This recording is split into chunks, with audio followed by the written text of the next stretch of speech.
Beyond the screens, past the pings, and deeper than the noise of today, there is a frequency that never fades. It is the sound of a voice telling a truth that was true 1,000 years ago and will be true 1,000 years from now. These are the narratives that shaped civilizations, the legends that whispered to our ancestors, and the stories that still live inside us, waiting to be woken up. In a world that moves too fast, we are taking a moment to sit still, to breathe, to co create a world using nothing but the air between us and the power of your imagination. I, Rashmi Shetty, am your host, and this is Once Upon a Time Stories that have stood the test of time.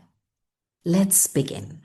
Imagine a massive battlefield called Kurukshetra. Two huge armies, cousins who have turned bitter enemies. They stand face to face, ready to wage a war that will alter history.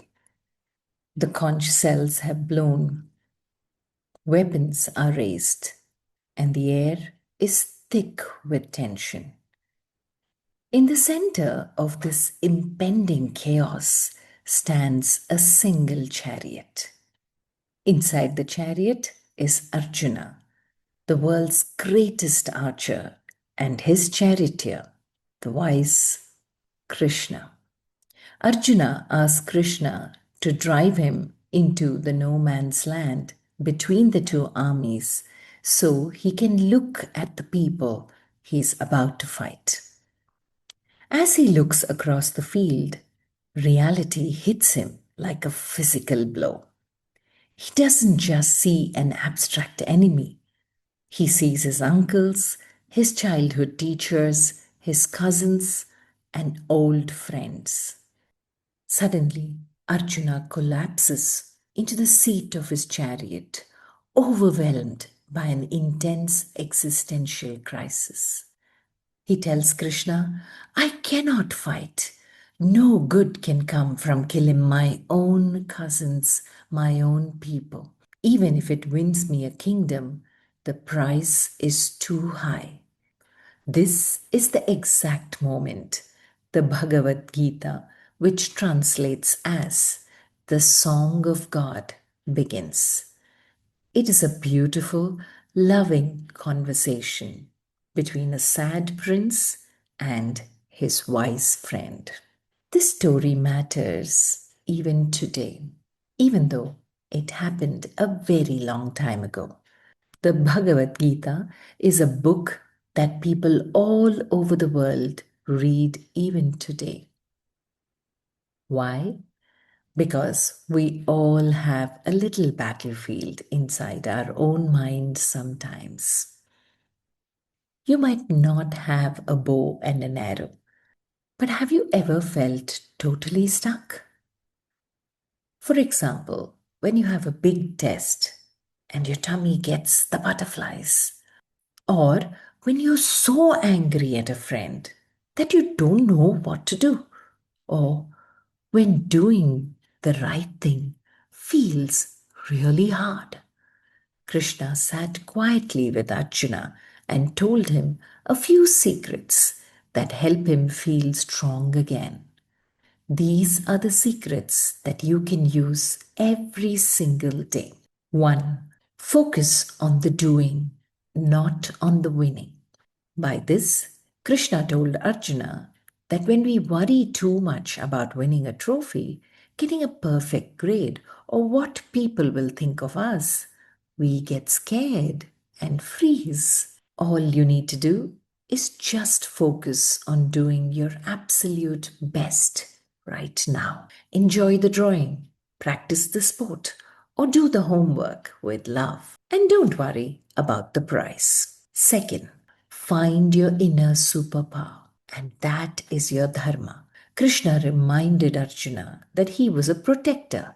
It was his job to stand up for fairness and kindness.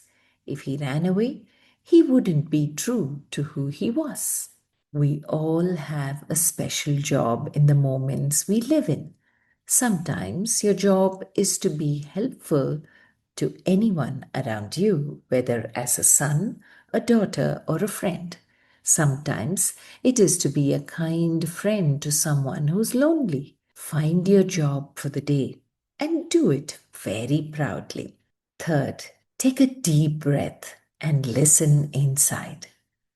Arjuna's mind was like a stormy ocean full of loud waves.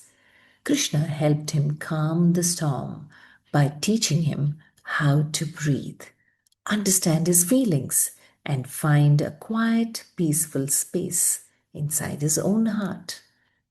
The secret?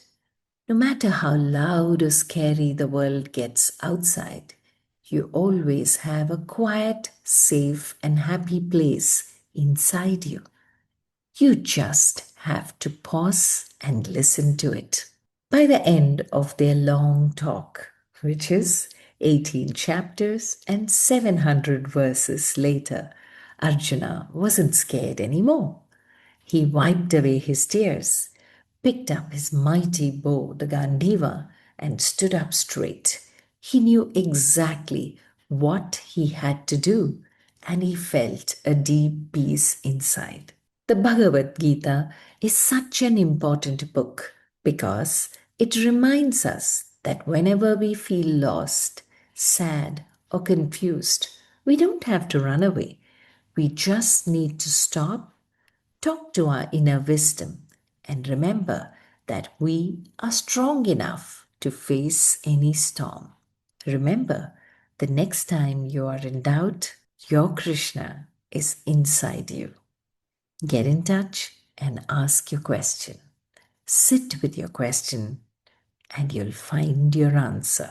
With that, we complete our journey for today. I hope you enjoyed stepping into this story as much as I enjoyed telling it. But remember, a story only lives when it is shared. If these words touched you, please pass them on. Share this episode with someone who might need a moment of wonder today. In a digital world that can sometimes feel a little lonely, let this story be a beacon of smiles and a steady light of hope in your pocket.